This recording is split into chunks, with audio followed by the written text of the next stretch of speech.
तो सोल्व करें अभी हम लोग। तो क्वेश्चन नंबर 3 क्या बोला, in which of the following central atom is sp2 hybridised.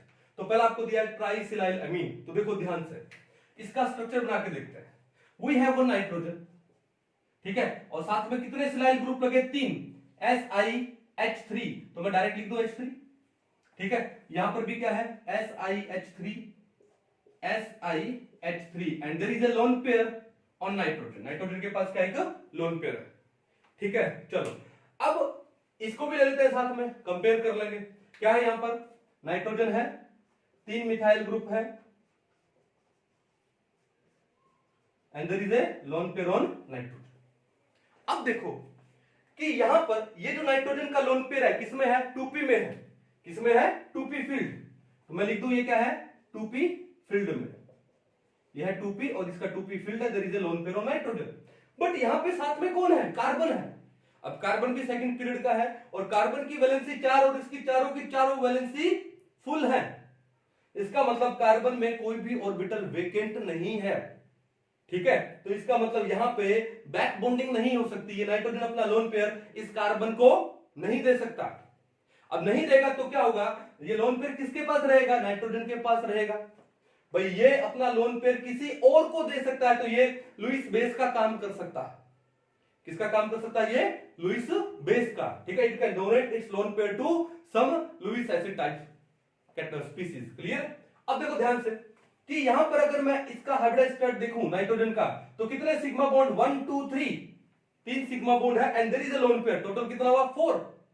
तो 4 का मतलब sp3। तो here nitrogen is sp3 hybridised.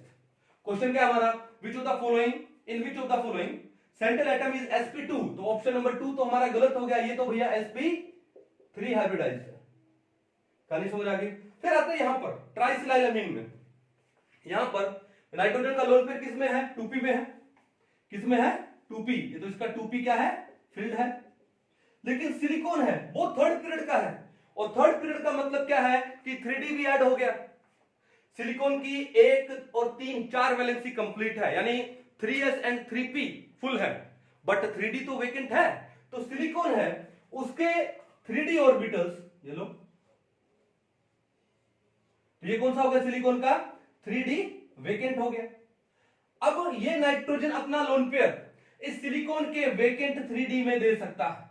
Silicon के वेकेंट 3d में दे सकता है, देगा कौन से, बैक बॉन्डिंग से। तो यहां पर बैक बॉन्डिंग होगी, कौन सी बैक बॉन्डिंग होगी भाई, बैक बॉन्डिंग से बॉन्ड कौन सा बनता है, पाई। तो नाइट्रोजन का तो जा रहा है 2p से, सिलिकॉन क्या आ रहा है 3d में, तो ये बॉन्ड कौन सा हुआ, 2p पाई 3d पाई बैक बॉन्ड। कौन सी बॉन्डिंग हुई, 2p पाई 3d पाई बैक बॉन्डिंग। इसका मतलब अब ये जो लोन पेयर था, अब ये क्या बन गया, बॉन्ड पेयर बन गया। कौन सा bond pair, pi bond pair बन गया, ठीक है। इसका मतलब नाइट्रोजन का लोन पेयर अब इसके पास नहीं है। नाइट्रोजन का लोन पेयर इसके पास नहीं है। तो स्ट्रक्चर कैसे हो गई, ये लो N डबल बॉन्ड SiH3, फिर एक SiH3, फिर दूसरा SiH3। अब ये कोई जरूरी नहीं है कि ये नाइट्रोजन का लोन पेयर सिर्फ इसी सिलिकॉन के 3d वेकेंट में गया, नो, इसके 3d वेकेंट में भी जाएगा, इसके 3d वेकेंट में भी जाएगा। क्लियर है। तो यहां पर एक डबल बॉन्ड कैरेक्टर आ गया, यहां पे मैं लिख दूं पॉजिटिव, यहां मैं लिख दूं एक बार नेगेटिव। कहानी क्लियर है। हम रेजोनेटिंग स्ट्रक्चर नहीं लिख रहे हैं, हम डायरेक्ट लिख रहे हैं एक बार। अब यहां पर इस नाइट्रोजन के पास 1 2 और डबल बॉन्ड में एक सिग्मा बॉन्ड होता है 3, तो यहां पे सिर्फ 3 सिग्मा है बॉन्ड, लोन पेयर तो है नहीं। और 3 सिग्मा का मतलब sp2, इसका मतलब ये नाइट्रोजन है यहां पर, दिस इज sp2 हाइब्रिडाइज्ड। इसका मतलब ट्राइसिलाइल अमीन में नाइट्रोजन है, उसका हाइब्रिडाइजेशन क्या है, sp2। तो ऑप्शन नंबर 1 क्या हो गया हमारा, करेक्ट हो गया। फिर आते हैं किसके ऊपर, ऑप्शन नंबर 3 नाइट्रेट। अब नाइट्रेट का तो बताने की जरूरत है नहीं, सिंपल सा है, क्या है, N डबल बॉन्ड O, उसके बाद क्या लिखूं, O नेगेटिव, ठीक है, और एक लोन पेयर नाइट्रोजन है, ऑक्सीजन को दिया है बाय कोऑर्डिनेट कोवलेंट बॉन्ड। तो ये है नाइट्रेट। इसकी भी रेजोनेटिंग स्ट्रक्चर्स है, बट हम लोग रेजोनेटिंग स्ट्रक्चर की बात नहीं कर रहे हैं, ठीक है। तो यहां पर अब देखो नाइट्रोजन के पास कोई एक लोन पेयर है ही नहीं, तो सिग्मा कितना हुआ, 1 2, और कोऑर्डिनेट कोवलेंट बॉन्ड को भी हम लोग क्या अज्यूम करते हैं, सिग्मा बॉन्ड अज्यूम करते हैं, ठीक है। तो क्या हुआ 1 2 3, तो इसका मतलब नाइट्रोजन का हाइब्रिडाइजेशन क्या है, sp2।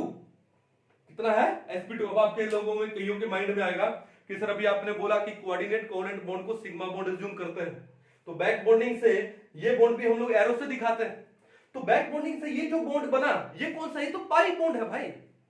ये बॉन्ड क्या है, पाई।